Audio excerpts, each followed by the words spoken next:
99% Samsung use ചെയ്തവർക്ക് അറിയാത്ത രണ്ട് അടിപൊളി ഫീച്ചേഴ്സ്. ഇതുവരെ നിങ്ങൾ ഇത് ഉപയോഗിക്കാത്ത എന്താണെന്ന് എനിക്കറിയത്തില്ല. ഈ ഒരു മൊമെന്റ് കൊണ്ട് നിങ്ങൾ ഉപയോഗിച്ച് കൊടുക്കണം, അത്രയ്ക്ക് അടിപൊളിയാണ്. ആദ്യത്തെ ഫീച്ചർ, നിങ്ങൾ സെറ്റിംഗ്സിനകത്ത് വൈഫൈ എടുക്കണം. വൈഫൈ ക്ലിക്ക് ചെയ്തതിനു ശേഷം മുകളിലായിട്ട് ഒരു 3 ഡോട്ട് കാണാൻ പറ്റും. അത് ക്ലിക്ക് ചെയ്തിട്ട് ഇന്റലിജന്റ് വൈഫൈ എനേബിൾ ചെയ്തിട്ട് താഴോട്ട് വരുമ്പോഴത്തേക്ക് ഇന്റലിജന്റ് വൈഫൈ എന്ന് പറഞ്ഞ ഓപ്ഷൻ കാണാൻ പറ്റും. അതിൽ നിങ്ങൾ 4-5 വട്ടം ഇങ്ങനെ ടാപ്പ് ചെയ്യണം കേട്ടോ.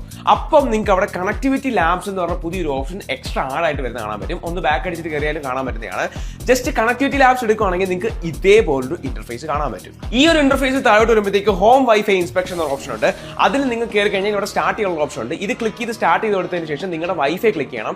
എന്നിട്ട് നിങ്ങൾ നെക്സ്റ്റ് കൊടുക്കുമ്പോഴത്തേക്ക് നിങ്ങൾ കണക്ട് ചെയ്തേക്കുന്ന നിങ്ങളുടെ വീട്ടിലെ വൈഫൈ ഏതൊക്കെ കോർണറിലാണ് ഏറ്റവും നന്നായിട്ട് പെർഫോം ചെയ്യുന്നത് കാണാൻ പറ്റും. ഇതുകൊണ്ട് നിങ്ങളുടെ വീട്ടിലെ ഏത് പോയിന്റാണ് ഏറ്റവും കൂടുതൽ വൈഫൈ കിട്ടുന്നതും ഏത് പോയിന്റാണ് ഏറ്റവും കുറവ് കിട്ടുന്നതൊക്കെ നിങ്ങൾക്ക് കറക്റ്റ് അനലൈസ് ചെയ്തിട്ട് നിങ്ങൾക്ക് വർക്കിനായാലും ഗെയിം കളിക്കുമ്പോഴായാലും ആ ഒരു പോയിന്റ്സ് നിങ്ങൾക്ക് സെലക്ട് ചെയ്യാവുന്നതാണ്. രണ്ടാമത്തെ ഫീച്ചർ പറയുന്നത് പേജ് ആദ്യമായിട്ട് കണ്ടിട്ടാണെങ്കിൽ ഫോളോ ചെയ്ത് കഴിഞ്ഞാൽ ഇന്നത്തെ അടിപൊളി സാംസങ് ടിപ്സ് നിങ്ങൾക്ക് കണ്ടുകൊണ്ടേയിരിക്കാം. അടുത്തത് സാംസങ്ങിൽ തന്നെ ഒരു ആപ്ലിക്കേഷൻ ആണ്